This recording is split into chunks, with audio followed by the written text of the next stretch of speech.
Okay, so welcome back to another episode of the Python People podcast, the home for global technology leaders to share insights with the tech community. And a warm welcome to this week's guest, Dan. Dan, thank you for being here with us today. How are you? I am really good, thank you. We're recording this on a Friday, so it's a nice, relaxed day. It is a Friday, isn't it? We are nearly there, nearly June 2 o'clock. So looking forward to it. But no, Dan, thank you very much for being here with us today. And for those of you that don't know, Dan McNeil, you are the head of engineering for iTech Media. Yep. And I guess to frame today's episode, we're going to talk about you, I suppose. Okay. Yeah, absolutely. And the reason being, so, in particular, we want to talk about your story in tech today and I guess how that story has shaped your personal management style as a technology leader. Because I think one of the things that first intrigued me about you when I read your LinkedIn page, I think the first line of your LinkedIn profile is not your typical engineering leader, and that definitely kind of piqued my interest. And from when we got chatting, we had a good chat and got to know each other a bit better. I think we in our first chat we covered off quite a few what could be called the hot topics, I guess, around representation and diversity, mental health in the workplace, and all those kind of things. And I think listening to your views on a lot of those topics, I think you do have a very unique and refreshing approach. And as such, thought it would be fantastic to get together and do an episode with you. And really grateful that you've come along and happy to share your stories. So without further ado, it would be great to hear a little bit from you, hear your story and how you've kind of arrived at where you are today. If you'd be so kind to give us a little intro, that would be great.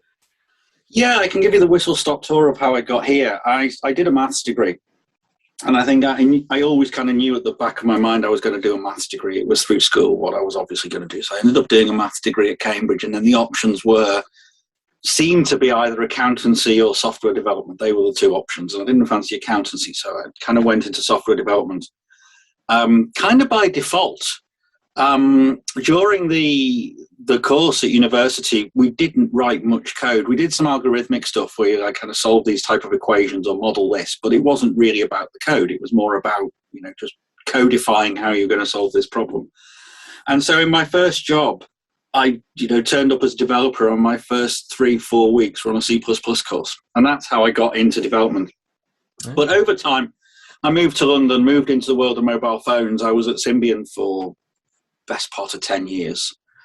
And that's where I kind of realized that actually could do the coding, but it wasn't where my passion lay. And also I was never going to be as good at it as the people for whom it was a passion.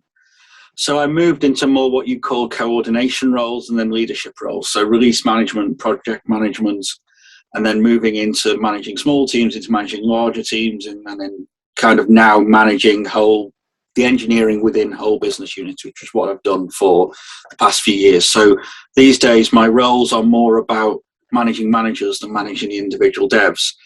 And I actually think I've got a lot more to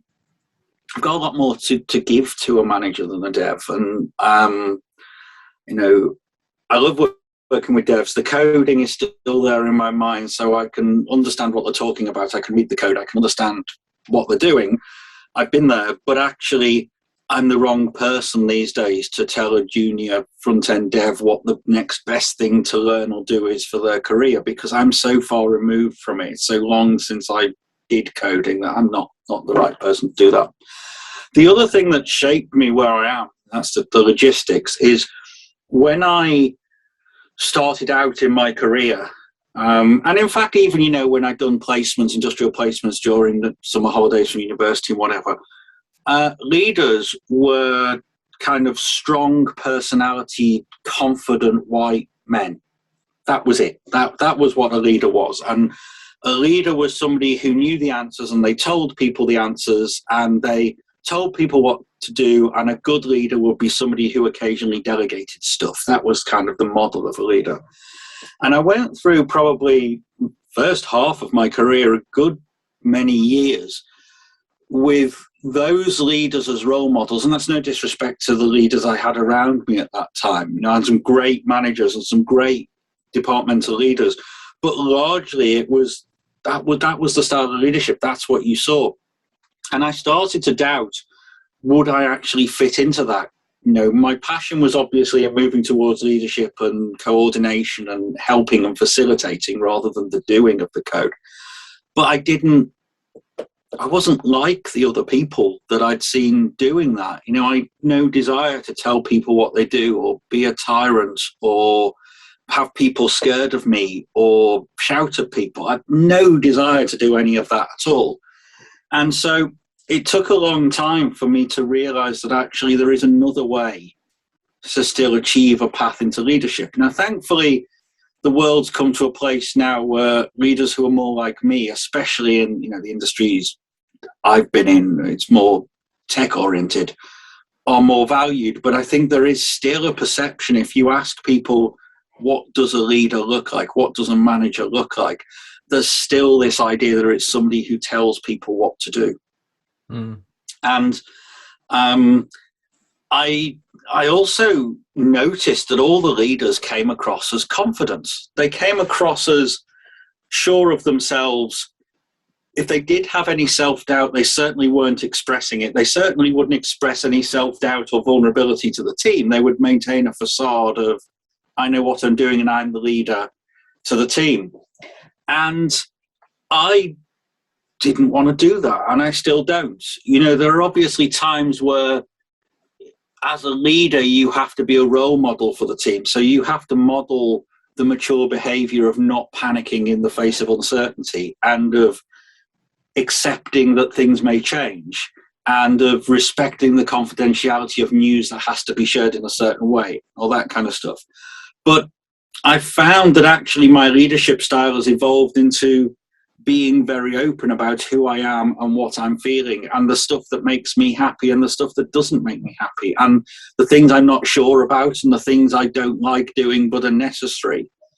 And what I've found in recent years is that people react to that very well. You know, it's much easier to give people some bad news or talk people through a difficult decision if you actually share with them the fact it was a difficult decision and why it was a difficult decision and why this thing that wasn't obvious had to be done because of this other stuff going on. You know, one of the key challenges we see a lot in tech is we see commercial pressure to deliver things more quickly than the ideal technical solution would allow us to deliver. You know, we would like to re-architect, we would like to re-baseline whatever tech we're using, we would like to bring in some new tech. And sometimes there isn't the time to do that, and there can be the tension between the tech world wanting to do things in a certain way and the commercial world saying, well, we just need to get something out the door and sell it. And I found that it works much better, and actually there's less tension when, as a leader, you're just very honest with the tech team and say, actually, I know this isn't exactly how we want to do it, but the commercial reality is if we do this and get the revenue in, that will pay for us to do it the way we want to do in the future. That will pay for us to reinvest. The flip side of that, of course, is that you need to have a culture good enough that that actually happens. You need to come back and address the tech debt, or come back and do the refactoring you wanted to do in the first place, or add the non-functional requirements that you couldn't get into the MVP because there wasn't time. And I see it, much as it's my responsibility to be transparent and open with the team, it's also my responsibility to represent them to the rest of the business as well. So it's my responsibility to deliver on the kind of contract we make with the team, which is, if we do this now, this is what will happen in future. Yeah, absolutely. Yeah. Well, firstly, thanks for that as an intro. You know, it was a very honest and I think refreshing intro, to be honest. And you know, you strike me as somebody that's incredibly self-aware, and you know, you draw some really good points there. I think, you know, leadership historically, rightly or wrongly, you know, there are these traits that very much are associated to leaders in industry, and you know, clearly one of the things that, you know, I totally agree with you, by the way, actually being able to show vulnerability, you know, I think as humans we're kind of maybe it's from childhood, you know, when we sort of receive that judgment for the first time, we get those learnt patterns about, it's not a good thing to expose your vulnerabilities, and then we've got to relearn that later on in life and actually realize it's not a bad thing. In many ways, it's a real positive thing. And I think about the leaders that I have really respected and been drawn to in the past, and they are people that are just wholly genuine, and I don't judge them for their vulnerabilities or their weaknesses. If anything, I kind of really respect that. But for you personally, are there particular traits that you really model yourself on as a leader, and what do you think are the most valuable traits, I guess, as a leader? I think authenticity is important. I think that people are not stupid, and they can easily see through a leader who is towing a company line or spinning a story because, we want to get this thing done, so we'll make up something about what will happen in future, but then never deliver on it. Yeah. People are not stupid, and it feels disrespectful to not be authentic with people.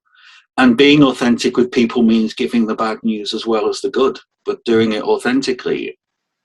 People are not stupid, but the people in the teams are adults. They're adults who can deal with a level of uncertainty. They can deal with a level of bad news. They can deal with a level of things not going quite how they want it to.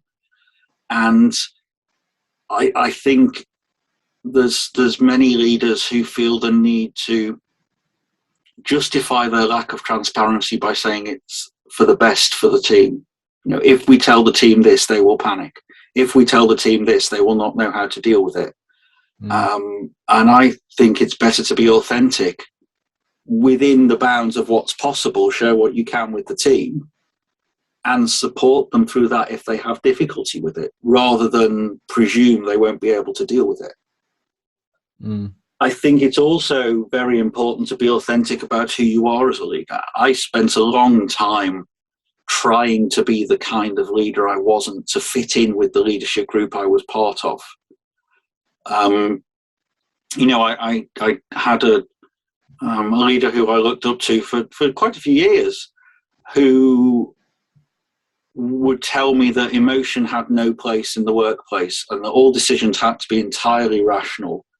And the best way to create a team was to make sure that nobody felt any emotions about work, and then we could just operate entirely rationally, and we'd never have any problems because people would never get upset about things because they weren't emotionally invested. And I think at the time I maybe didn't have the self-assurance to say, well, that's BS, isn't it? People are going to feel, you can't tell people not to feel sad at bad news or not to feel happy at good news. And I think the contradiction in there is that the same company that's saying to people, you're not allowed to feel frustrated, you're not allowed to feel these emotions, would expect people to feel the positive emotions at things like getting a bonus or good company news. And you can't tell people, you're allowed to feel this set of emotions, but not that set of emotions. Yeah, absolutely. I mean, personally speaking, I've been on the other side of the coin, where you talk about towing the company line, and ironically, I think it's nicer for the manager as well when they can really sit in that place of authenticity and not especially the kind of middle management layer where you haven't necessarily feel like you've got to regurgitate this message that you don't agree with. Because I totally agree with you, that emotion, empathy, actually being able to pass a message on to somebody in a really authentic way, I think is a real key trait of a leader. But if it doesn't align with the bigger company vision or the company value, very often you can hit this kind of limbo or this very kind of difficult middle ground as a manager, where you don't know really what's the right course of action. And I've definitely been there myself, multiple times where I haven't agreed with the course of action at the top or company policies in certain areas, but you can't really say what you really think because it's going against the man or the powers that be. And it's not a nice place. It's really not a nice place to be. And I often say in many companies, I think that kind of middle management layer is the most overrated place to be, because unless you can really fully be in a role in a culture that you're really happy with, because very often, not always, but very often it kind of is a job where it comes with a little bit more pay, but usually a hell of a lot more stress and a lot more concern, worry, and responsibility, and certainly prior to the pandemic, have a huge impact on quality of life. So I think companies really do need to, if they have managers, they really need to actually listen to their managers rather than them being sort of the messenger boys and girls of the world that can sort of just regurgitate a company line even if they don't necessarily agree with it. So yeah, I think you're right. I think people in that middle management layer can often be directed on what to do with the team, and then if that goes wrong, you have an attrition problem, you have something else, you have a motivation problem, they're just told, oh well, that's yours to sort by the senior management. And that feels a little bit one way. The managers who manage the individual contributors are the people who know what's happening in the teams. They know much more than I do what the feeling is of all the people that they work with in the team, because it's just as a human being, you can only maintain that level of closeness day to day with a certain number of people. And so if a manager comes to me and says, actually, I've got a motivation problem in the team, I've got a retention problem in the team, it's important for me to listen to it and not just say, well, fix it then. Yeah. But I think the other thing, whilst it's good to be authentic, you obviously do have to sometimes just disagree and commit. You do sometimes need to, within the management group, you can be deciding on a strategy or a decision and say, well, it's not what I would have done, but I understand the reasons for it. And now I'm going to authentically tell people what that decision is, or what the policy is, or what the action is. But I think you can, even within disagree and commit, you can still retain your authenticity. If that's what what you're doing, if you explicitly say, well, it's not what I would have done, but I'm happy to do it. It's like if you go out with a group of friends and there's several restaurants to choose from and you end up going to one that's not your choice, you can still authentically have a decent meal, and you'd be, you wouldn't sit there all night saying, well, it's not what I wanted to eat. You just have to go, okay, that decision's made. I had my input there. Now it's time to act on that. And actually, teams know that happen. Again, they're not stupid. That happens within teams as well. It happens within a tech team. That will be two possible technology choices, and there'll be a decision made, and maybe up to 50% of the team won't like the decision, but they're not going to refuse to work on the technology. Yeah, that's a very good point, actually. That's a very good point. And people's ongoing happiness at work, I think, we actually spoke quite heavily about mental health the first time we spoke. And it's something that's quite certainly important for both of us. But as a leader, and you obviously manage through managers, what sort of tactics do you employ, I guess, to be able to safeguard people's mental health, and do you have any particular tactics that you use to recognize when somebody's in a place where they really do need help, and maybe on that sort of brink of burnout? So for me, it's about creating a safe space where people can express that kind of stuff. And then when you ask somebody the question, look, are you okay? They're not going to feel like they just have to say yes because it's the manager asking, or because it's somebody more senior asking. There still is a lot of stigma around mental health, though. I've had a tough week for mental health in the week we're recording this, but I still find if people say, how's it going? I'm still very reluctant to say, actually, it's not been a great week for my mental health. Whereas if I'd gone out and broken my leg on Wednesday and people say how it's going, I go, oh, I've broken my leg. And there still is, even, somebody who's as open with it as I am, there's still that stigma. I think we need to do what we can to remove that in the workplace, but we need to recognize that not everybody's going to be comfortable telling the manager that they are feeling low and can't work, or they're feeling anxious about something coming up and would like to take a different approach. But we've got to do what we can to support people, whether they're open with that or not, so we can give resources to everybody. We can look at how we manage people, how we appraise people. It's important not to promote the people who are doing the most work. It's important to promote the people who have the greatest impact, and you don't have the greatest impact by working yourself into the ground 12 hours a day. Mm-hmm. It's important to hold up role models who aren't the people working weekends and working evenings and taking everything on themselves. It's important to recognize the people who achieve things by working with other people, the people who have a great impact by coming up with the ideas and working with other people to implement them, not the people who have an idea for a tool, so spend all day Sunday coding it. Mm. Also, I think the way you can create a safe space is to behave yourself as though the space is safe. That's quite a tongue twister. But if you go into a space sharing your own vulnerabilities and expressing things which are uncertain and talking about how you might not be feeling great about something, or you might be concerned about something, you set an example. And it's not necessarily, it's not a hierarchical thing where people will follow what their manager do, but people do take their cues from the people they view as being the people in control. Control's a dirty word, but the people they view as having the influence, the people who they view as being successful, they will model their behavior on those people, regardless of hierarchy. And so it's important for me to say, actually, I have the kind of brain that judges myself very harshly, and I don't find it easy to take constructive criticism. I do take it because it's, part of the thing I have to do, but I don't find it easy. So if somebody else doesn't find it easy either, they're not going to think, well, I can't be a leader unless I've learned how to make this easy. They can say, well, I can't be a successful leader unless I've found a way to do this thing.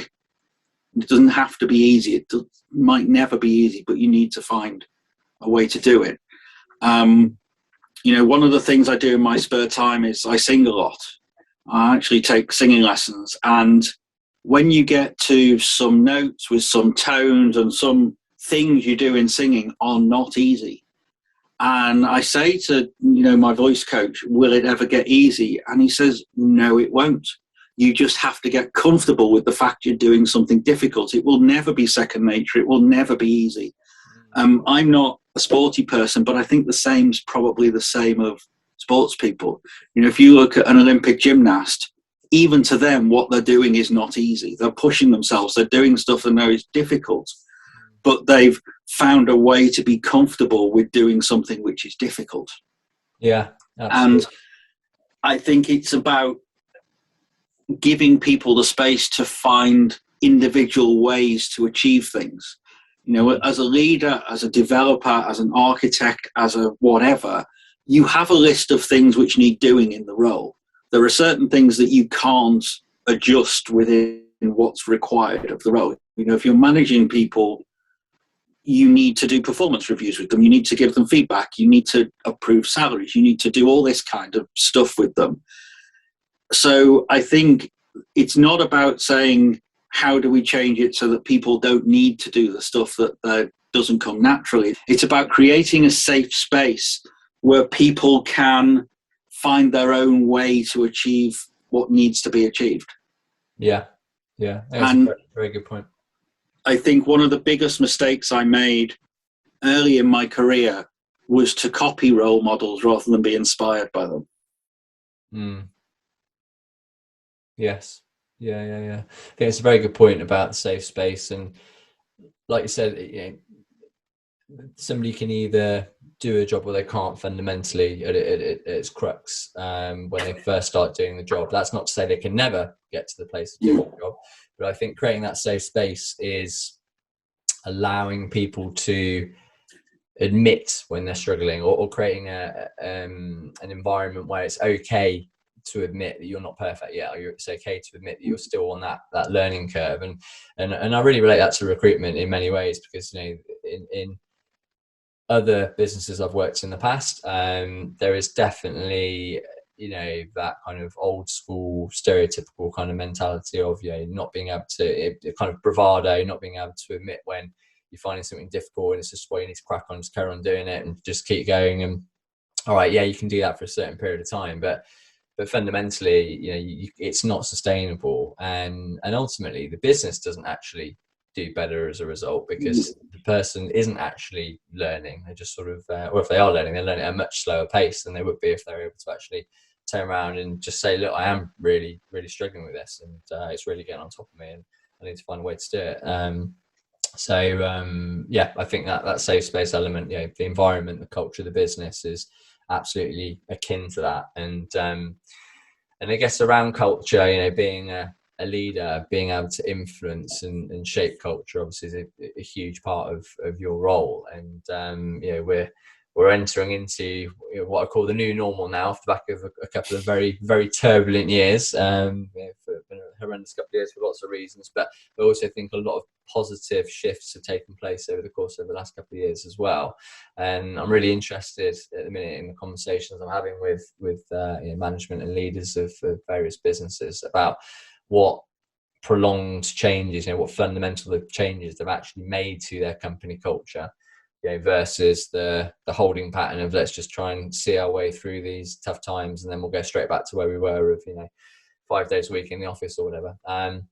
So I'm quite interested to understand from your point of view, how do you feel you are able to shape culture, and how do you feel the pandemic has had an impact on a company's culture with the whole push to remote working versus being on site, and how do you sort of see that whole paradigm playing out moving forward? I don't see a world in which we'll ever go back to an expectation that people are in the office all or most of the time. But then again, if we'd been having this conversation 2 years ago, I wouldn't have foreseen a world in which the opposite would have happened. So there might be something I can't think of which is going to change the world in such a way that we all want to go into the office again. But barring that, I think what's happened in the pandemic, as well as people working from home, and I think that has, I've believed in working from home as a viable option for years. My other half here in the house has worked from home for years, full time. And I, even before the pandemic, was doing 1 or 2 days a week at home. But I think what it's proved is, to those people who had misconceptions about what working from home is, it's proved that businesses can still flourish. Many businesses suffered really badly in the pandemic. But I don't think tech businesses whose staff were suddenly working from home rather than in the office, I don't think that affected anyone's bottom line. The industry they were in, or a job that couldn't be done from home because it required some physical interaction, they suffered. But I think it's shown to the people who are always skeptical that you can run a successful business without having people together every day. Mm. I think that the other thing it's done is it has normalized people having a healthy work-life balance. It's a bit of a cliche. But if you remember back to the first lockdown, everybody was more concerned with well-being than they were with work.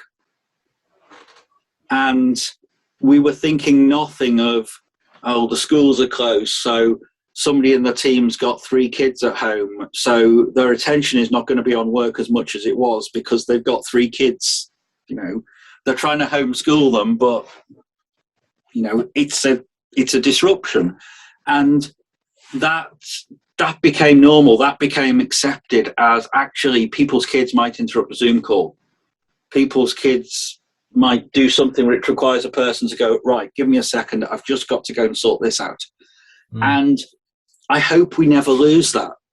Yeah. Because I think it's forced us not only to say, actually, were people sick doesn't make a difference to how productive they are, but where people's attention is doesn't make much difference either. It doesn't matter whether somebody takes an hour out of the afternoon to go and get the kids from school, get them home, get them a snack and get them on the sofa doing whatever they're doing and comes back to some meetings. It really doesn't make any difference to productivity.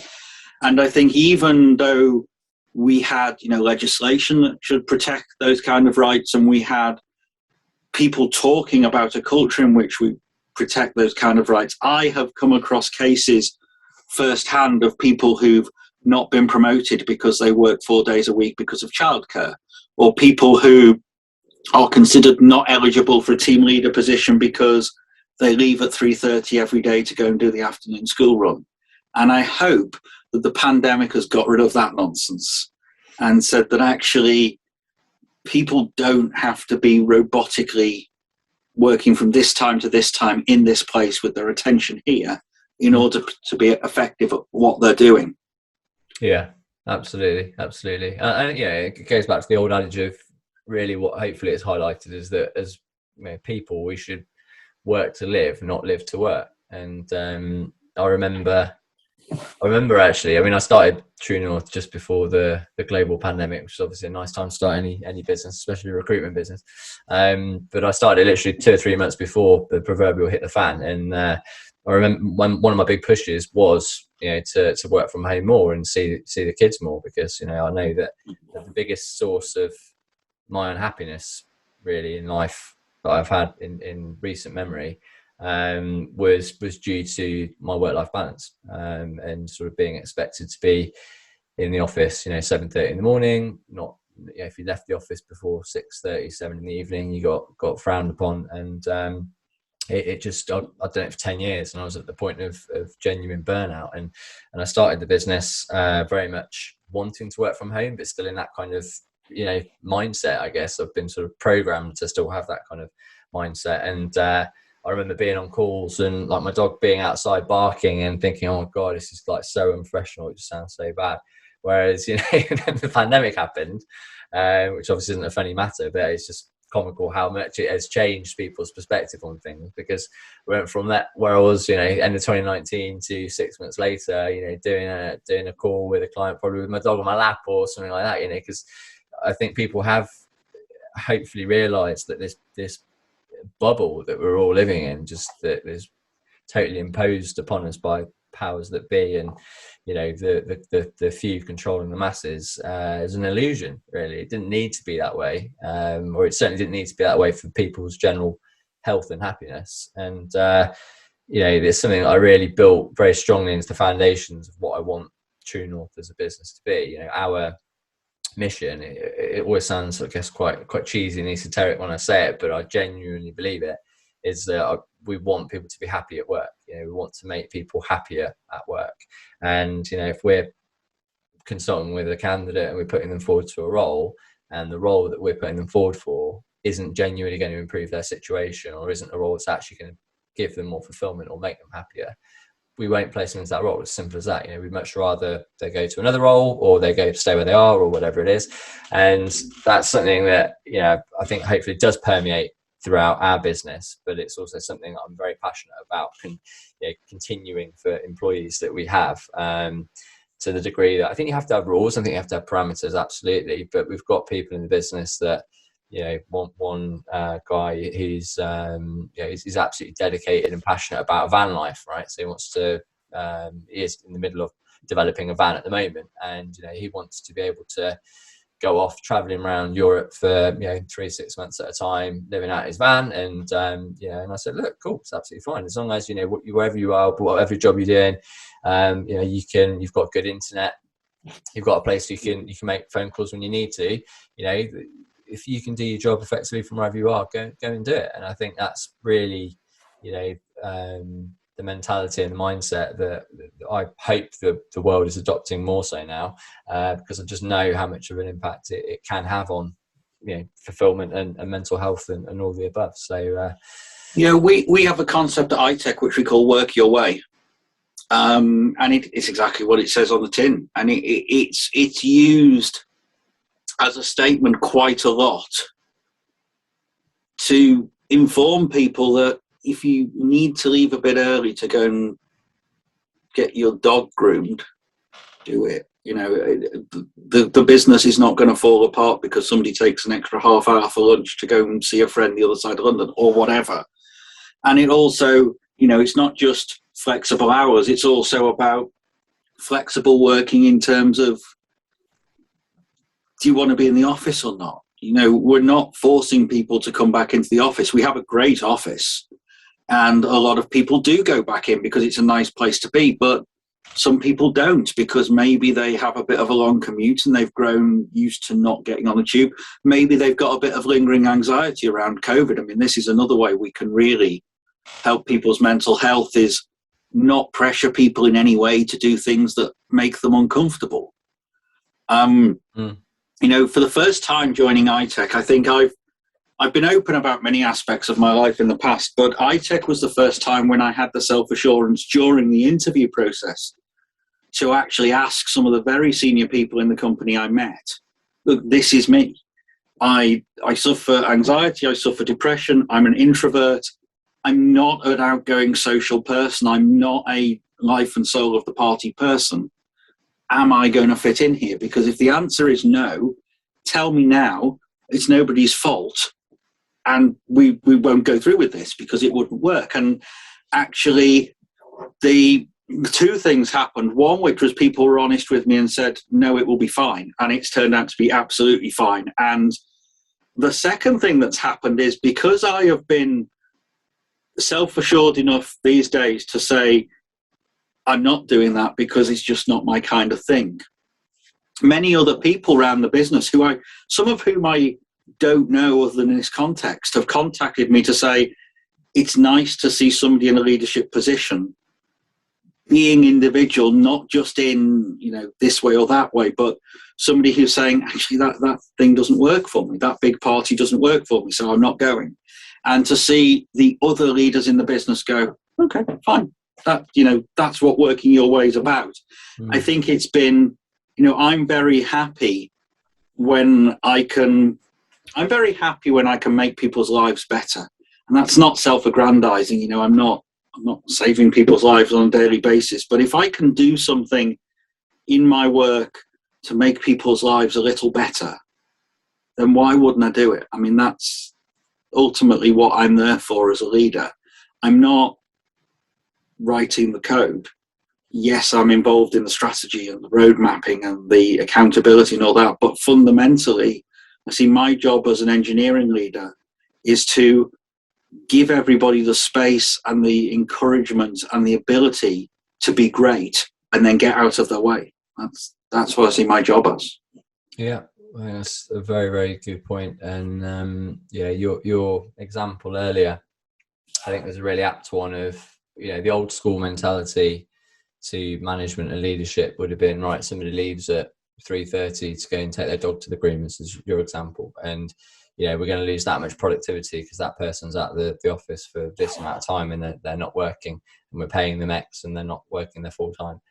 Versus the mentality which I foster and believe is right, that okay, you might maybe lose a bit of productivity for that day, but fundamentally that person feels like they're valued, they feel like they've got autonomy, they feel more empowered, as a result, that they can live their life the way they want to live it. And it's only going to have a further positive impact on eventually retention, and I think loyalty, and I think just innovation and creativity of building a business where people do feel valued, like they're not another number.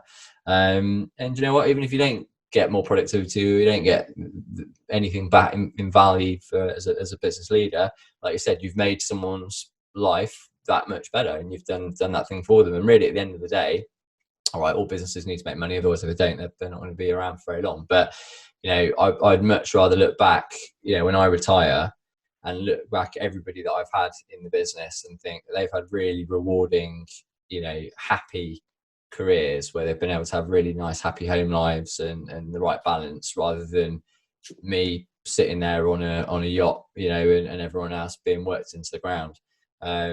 So yeah, I think work your way, it sounds like a really great policy, and I think a lot of the better companies out there at the moment are certainly thankfully introducing some of these policies now. But I guess we're obviously a recruitment company, right? And one of the things I was quite keen to understand from your perspective as well is we have quite a focus as a business around employee diversity policies and movements around well, I guess just diverse workforces in general. But how do you recruit, and how do you kind of ensure there is a diverse policy in place for your way of hiring? There's two aspects to it for me. So, I mean, if we take gender diversity, just because I think it's one of the easiest to measure and it's one of, there's the most figures, but I do genuinely believe that one type of diversity tends to breed another. And if you take the statistic that, depending where you read it, it's something like, 10-15% of people in tech jobs are women, but only 3-5% of the developers are women.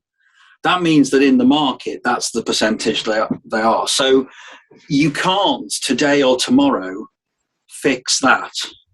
You can by looking to get groups which are underrepresented into bootcamp style things, for people who want to train up.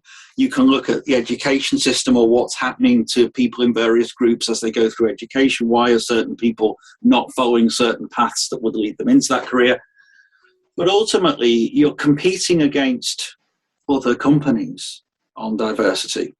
So I think there's the aspect of we all need to work collectively to get the overall diversity of the tech community up, because that will give us all the ability to have more diverse teams. Because the tech community, if we could wave a magic wand and say that the diversity of the tech community reflected the diversity of society exactly, then it will be much easier for us all to have diverse teams, because the candidate pool would reflect society and it would be much easier.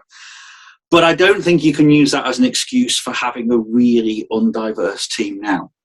And so I always aim to do better than the industry average. And I hold myself accountable to that, because the candidates who are from groups that tend to be underrepresented in a particular industry will be attracted to and happy in and thrive in the environments which are inclusive towards them.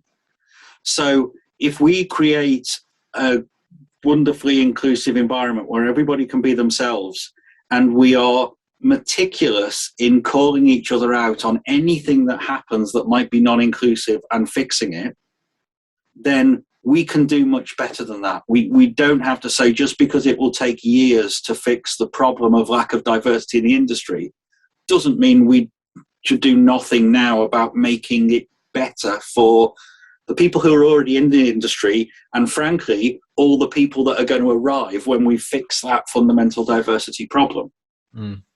And I think that, in all my time, I've had one dev team that was 50% female, and that was a real outlier. And yes, there are some, but because you've got the lack of diverse people in the industry, for every team that is 50% female, there's one that hasn't got a single woman in. But as I say, I think it's still important to make the environment as inclusive as possible, and try to buck the industry trend, and try to create role models which will help fix the fundamental problem. Because maybe one of the fundamental problems with certain groups not pursuing careers in tech is they don't see people like themselves in tech positions, so they don't feel like it's a path to pursue, so they don't go on to become the role models that inspire other people. And positive discrimination has got it's a really bad choice of words, because it's got the word discrimination in it, and it kind of conjures up images of, you'd employ women and not men, or you'd employ people of this ethnicity and not that ethnicity. But what it means to me is, until we get to the point that the pool of talent in the industry we're working in accurately reflects society, we have to actively do something for the underrepresented groups. I would love there to be a day when we never have to have a drive to get more women in tech, because there's loads of women in tech, because there's loads of role models, and it's a great place for women to be, and they have equal opportunities, equal salary, all those things. Fast forward however many years that's going to take, that'd be great. But that's not where we are. And I think we have to reflect that promoting, for instance, careers for women in tech is not about taking opportunities away from men. It's about taking the privileged opportunities away so that women have the same opportunities as men. No. Men benefit from diversity as well. Absolutely. I'm glad to say that, because I was having this exact conversation with somebody earlier in the week, and it was a lady who was basically saying that she's offended by the women in tech movement, and how, you know, when she's kind of been identified as a leader, you know, she doesn't want to be called a female leader or a female CEO and all that kind of thing. And you know, of course, look, everybody's got the right to their own opinion and to be offended by whatever they choose to be offended by. But, you know, I totally agree with you that, you know, at the moment we can't sit here and, you know, you can't wave a magic wand, but you've got to be the change that you want to see in the world. And until the point at which, like you said, there is that genuine equality, you know, it is something that you have to highlight, you have to draw attention to, and you have to proactively work to get to that point. And yeah, and in all honesty, in all transparency, I probably for a large portion of my career wasn't really aware of it, or wasn't really, honestly, as a white male myself, wasn't really bothered by it, because I guess I was in a situation where I'd never had any kind of discrimination necessarily against me or anything like that. But it's something, as I've you know, become older and, you know, become a father and dad of 2 daughters, you know, the equal opportunities piece is something that is obviously very emotionally you know, engaged for me now and charged, and it's something that has become more on my radar. And it's only really when you actually do start to take note, you sort of see what really does need to be done, you know, to kind of take these steps forward. And I think your point going earlier to, you know, we can't wave a magic wand because the distribution of the market is what it is statistically. You know, not every team can have a 50-50 diverse balance, but championing, you know, and putting people in these positions to aspire to, and drawing attention to those people, and I think it does start at much more of a fundamental level. Like you said, I think we had the first time we spoke, you know, spoke about education and actually the part that has to play in the route that people eventually take as well. But and it's to be honest, gender diversity is a good benchmark, because it's one where that tends to be kind of information about people that you kind of probably know as an HR team, so it's easy to measure it. When it comes to things such as you know, gender identity, you know, is somebody trans or not, when it comes to sexuality, when it comes to other aspects, it's much harder to measure.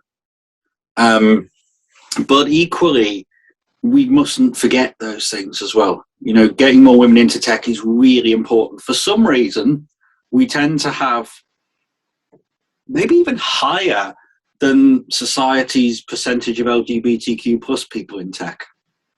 And, you know, I'm not going to dive into the amateur psychology of why that would be, but we need to make sure that everybody is represented. And you might think that actually, you know, me being openly gay in tech is fine. It's 2022 now, surely it's fine. Well, it is, because, you know, there's, compared with many places in the world, there's legislation and safeguards in place to mean that I can't lose my job because of it, which, you know, you can even in some states of America still. But as recently as starting at iTech, and iTech is a brilliant company for this, but the pension provider sent through my pension statement, which is, you know, this is how much you're paying into your pension, and this is how much you will get when you retire if you pay this in. Throughout it was talk about how much my wife would get. And I think nobody's life is going to be irreparably changed by that one thing, but people's lives will be irreparably changed by a constant barrage of those small things. And I'm not under any illusions that as a white man, I get quite a lot of privilege points already. And, you know, I'm not going to talk on behalf of women, but what I'm going to encourage people to do who, you know, like you said, I was unaware of what it's like for women in the world and in tech even, is ask them honestly. You know, find some people you trust and just have that conversation and listen when they tell you what it's like. You know, I've been talking a lot about LGBTQ plus representation and inclusion in the workplace, and about, neurodiversity, people with mental health issues. They're important as well. And I think what we need to do is listen to the people with the lived experience and not second guess what would be best for them. Yeah, I absolutely agree with that as well. Yeah, I think that's a very good point. Well, Dan, it has been an absolute pleasure talking to you, and a really genuinely refreshing conversation, and I mean that, and I think I can see why you would be an incredibly good leader to work with and for, and I really resonate with a lot of what you said, and I think it's let's say refreshing is the best word I can use to describe it, to be honest. And I guess I like to end every podcast, if I may, by the same question I always ask people is, do you have one favorite bit of advice that you can share to your fellow humankind? Be clear what you will compromise on and what you won't compromise on, and never compromise on that. Decide how much of yourself you want to be, and never compromise on that. Yeah, that's great advice. I guess it's one of those things that you become clearer and clearer on the older and probably more sure of yourself, I guess, you become. But I think, like I say, knowing what you're prepared to compromise on, what you're not, and staying true to yourself, I think can be a real source of either fulfillment in life or real, discontent, can't it? Constantly living outside of your... I think it can be easy to find yourself in a situation where you convince yourself you're okay with what's happening around you, with decisions that are being made, with your work-life balance, with the impact of your work on your mental health, with the impact of your work on your family, with whatever it is. And it can incrementally change, so you don't notice every individual change. But I think it's important to know the things that, if these things are ever true, I'm not going to accept it. Mm. Yeah. And I think one for me is, school wasn't a great time for me. And I remember I used to dread Sunday nights because it was going back to school. I would never stay in a job where I dreaded every Sunday night. If I found myself on a Sunday night thinking, Sunday, I want to stay up late so I can prolong the weekend because I don't want to go to work tomorrow. If I thought that every Sunday, I wouldn't stay in the job. Mm. Yeah. It's having that awareness, isn't it? And actually having that honest conversation with yourself, because I've been in that situation, and I think a lot of people have, and unfortunately for a lot of people it is still, programmed into their mind that's just part of life. You do a job 9 to 5 that you don't enjoy, and I just think it, like I say, going back to the ethos of what our business stands for, it's like, it doesn't actually have to be that way, but you've got to be honest with yourself and be brave enough, I guess, to have that conversation with yourself. And the cost of a workplace which has a detrimental effect on our mental health is often greater than the benefit we get from being there. You wouldn't allow somebody to pay you to physically injure you. Most people wouldn't. But somehow we've come to accept that it's fine to have a day at work so stressful every day that you need to drink a bottle of wine when you get home of an evening. It's like, no, if you're needing to do that to cope with a day at work, then the problem is the work. Sorry, I screwed that up, didn't I? No, not at all. You can cut it there before I screwed it up. No, I think it was a very good point. And I totally agree. I totally agree with you as well. We'll go into the outro bit then. But no, Dan, genuinely, thank you very much for your time. Really enjoyed the conversation, and I think you'll go on. I'm sure you will go on and achieve big and very wonderful things in your role at iTech and beyond. So thank you for coming with us and sharing your story, and I'm sure a lot of people got a lot of value out of it. Cool. Thank you very much. It's been an absolute pleasure. Take care. Speak to you soon.